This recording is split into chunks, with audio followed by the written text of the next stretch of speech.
Bago lang. Oh, ilang months? 2 weeks pa lang. 2 weeks.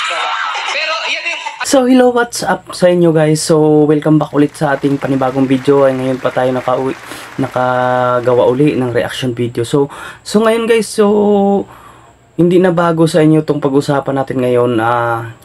Ito sobrang boom na boom to sa social media, sa Facebook, sa YouTube, sa TikTok, sa lahat. Napapanood to. Sobrang pinagkaguluhan talaga.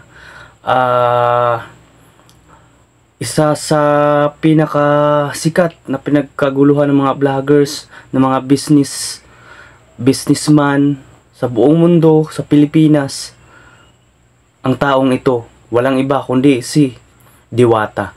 So guys, si Diwata ay isang simpleng tao lang, no?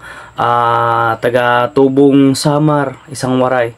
So nanirahan dito sa Manila. So yun nga, nagtayo siya ng business, parisan sa Pasay City. Yung simpleng lang, pares lang, makikita natin sa kalsada, sa sa daan, yung mga street foods. So na curious lang ako guys, dahil sa grabe, halos lahat siguro ng mga vloggers, ang pinag-usapan lang ay si Diwata. Paris overload. Ang Paris overload ni Diwata. So, dito guys, lahat ng blessing, swerte, panahon lang talaga yung swerte ng isang tao, ano. So, si Diwata, kung alam nyo kung ano yung kwento pagkatao ni Diwata. Kasi dati na siyang balita. Dati na rin siyang sumali sa ABS-CBN show, sa Showtime, sa Miss Q&A. So, alam kong kilalang yan. Lalo nyo pa siyang nakilala ngayon. So, nakakataba ng puso bilang isang, ako'y isang Bisaya din. Yung asawa ko, waray. So nakakataba ng puso na may taong sumisikat ngayon, na sobrang sumisikat ngayon, no? Sa panahon ngayon. So yung pagsikat, alam niyo naman kasi guys, yung pagsikat ay hindi yan panghabang buhay, no? Panahon lang yan. So lahat ay may katapusan. So ngayon, nagsisimula pa lang yung kasikatan ni ngayon pa lang nag-boom yung kasikatan ni Diwata, no? Grabe, napanood ko lang yung mga videos niya. Lahat ng mga vloggers, bawat scroll ko sa cellphone, sa Facebook, sa YouTube, laging na pinag-usapan si Diwata. So, grabe, lahat ng businessman, mga vloggers, siguro ando na kay Diwata doon sa pwesto niya sa Pasay, sa may parisan niya. So, nakakataba lang ng puso. Ang mahirap lang doon kasi sa mga ibang vloggers dyan na natulungan na nga ni Diwata, na kumikita na nga sa mga video, sa mga ina-upload nila, ay nagawa pang siraan si Diwata. Na ganito, nagbago na si Diwata, masungit si Diwata. Bakit naman ganun guys? Wag naman tayong ganun, kasi dapat tayong nagtutulungan Kasi dapat nga tayo matuwa. Kasi may Pilipinong ganyan, di ba? Umaasinso yung buhay, di ba? Nakikita natin kung paano umasinso ang buhay ng isang Pilipino, ng isang tao. So hindi dapat natin sisiraan. Mga bashers naman talaga normal lang yan, yung mga bashers na yan. Sa mga hindi mawawala talaga yan pag sa social media, yung mga bashers na yan. So ang mahirap lang kasi, nakakalungkot lang kasi kapwa Pilipino sinisiraan natin. So dapat matuwa na lang tayo kumikita ka na nga, sisiraan mo pa, di ba? Nakinabang ka na nga ng video, nakakuha, buti nga sa mga vloggers dyan na lagi nakaabang sa pwesto ni Diwata. Huwag nating siraan nakinabang ka nga kay Diwata no? Yung mga videos na ina-upload mo, di ba? Nakinabang ka na nga. Huwag nating siraan si Diwata. Kung anong, siyempre may privacy din yung tao hindi sa lahat ng oras, nandun sa iyo yung atensyon ni Diwata. So, busy si Diwata, may business yan. May mga kausap din niya kailangang kausapin. Mas importanteng bigyan ng pansin kaysa sa'yo. Yung mga celebrities, mga sikat na vloggers na kailangang bigyan ng pansin, di ba? Ganun lang tayo guys.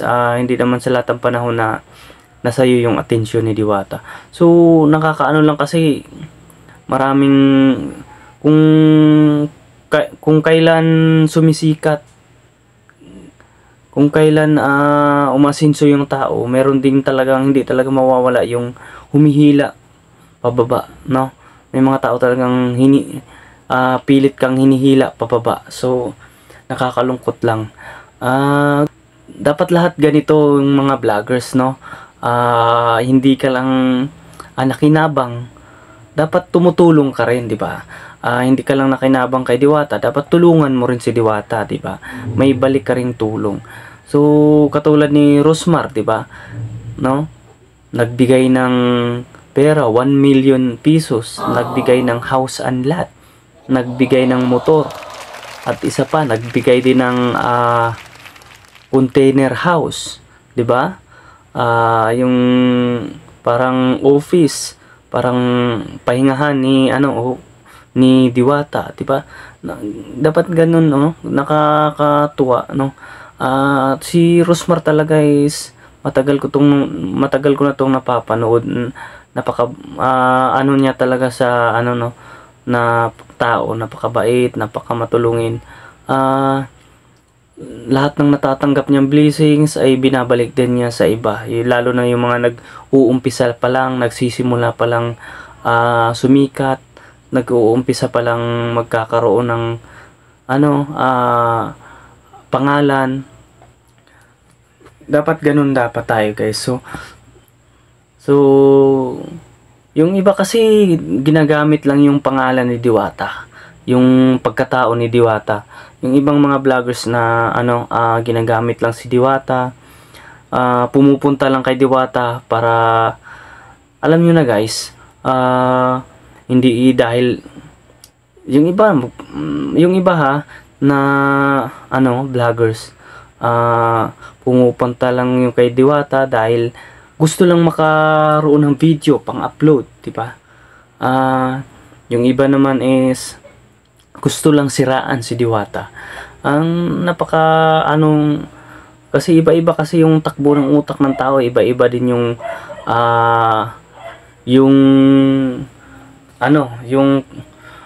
gusto ng mga vloggers, di ba?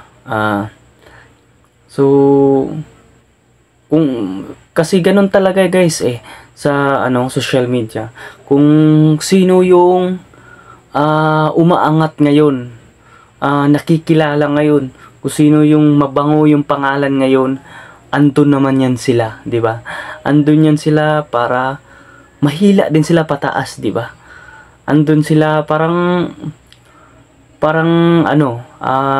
kung sino yung may pera, kung sino yung may pangalan, sino yung sikat, dun din sila dumidikit, di ba? Pagdating sa social media, sa showbiz, parang imbis na magtutulungan, sinisiraan mo pa, di ba? So except lang sa mga ibang vloggers na tumutulong talaga, pinapakita talaga yung tulong, hindi lang pinapakita, buong puso talaga, pinakita na sinuportahan talaga nila yung si Diwata, di ba? Katulad ni Rosmar, napakabait na tao, no? Yung iba kasi na ngayon dahil yun nga, ito si Diwata, sikat si Diwata, nagbo-boom talaga sa social media. Tara, puntahan natin para sumikat din tayo, makuha na natin ng video, magkapera din tayo, kumita din tayo sa YouTube, sa Facebook. pagkatapos siraan din natin si Diwata para tayo ang tumaas, umangat, si Diwata bumaba, 'di ba? Yun yung mga ibang mindset ng iba, yung mga iniisip ng ibang mga vloggers. Kaya napakahirap na ewan ko sa mga ibang vloggers diyan na napaka-negatibo ang utak. Yung utak. So, dapat ganun na lang tayo sana guys eh. Dapat tayong magtulungan. Maging masaya na lang tayo kay Diwata. Huwag natin siyang siraan. Yan, no? Dahil nakamtan niya, narating niya yung tugatog, yung pangarap niya, yung tagumpay niya. So, deserve niya kasi pinaghirapan niya yan, no? Deserve niyang matulungan, deserve niyang yumaman, deserve niyang sumikat dahil nakita naman natin yung paghihirap, yung gusto niya para marating yung ano niya, parating yung kung ano siya ngayon. So guys, nakita ko rin to kay Rindon. 'Di ba? Yung mga ano na yan, nagulat nga ako eh, halos lahat na ng vloggers pumupunta doon kay Diwata para makapag-content, para magamit yung pangalan ni Diwata, itsura ni mukha ni Diwata para kumita, 'di ba? So, yun yung sorry guys sa mga vloggers diyan, pero yun yung isa na maiisip mo, 'di ba? Na para kumita, para mag-boom, makakuha ng views, 'di ba? So, may mga kasi may mga ibang vloggers din na pumupunta lang kay Diwata. Kunwari, sumusuporta kay Diwata. Pero para lang pala, pumupunta lang pala kay Diwata para ma-promote lang yung business nila, tinitinda nila. Yung mga gustong i-promote nila para ma-promote nila, di ba? Kasi marami talagang nanonood kay Diwata. Kung saan may mabango yung pangalan, doon kumakapit, di ba? Para makapag-promote ng mga paninda, mga business, di ba? Kagaya na lang nitong si Rindo, nagulat nga ako biglang dito nakisawsaw sa kay Diwata, di ba? So wala naman akong problema doon, pero huwag naman tayong masyadong obvious, di ba? Na pumupunta ka lang para magkaroon ka ng views, magkaroon ka ng content, makagawa ka ng content. So, except lang sa mga vloggers na sinusuportahan talaga si Diwata at tinutulungan talaga sinusuportahan pataas. So, baw na baw ako kay Rosmar, napakabait na tao talaga. So, kay Rindon, salamat din sa iyo sa suporta kay Diwata. At sa lahat ng mga vloggers na lalong-lalo na kay Vice Ganda na tumulong, nagbigay ng mga upuan, mga lamisa para mapaganda pa yung business ni Diwata. Tsaka sa mga nagbibigay din ng sasakyan, sa mga businessman dyan, sa mga sikat na businessman na nagbibigay ng blessings kay Diwata, sasakyan. Grabe, napaka-humble, napaka-matulungin nyo. Talagang makikita naman deserve talaga to ni Diwata.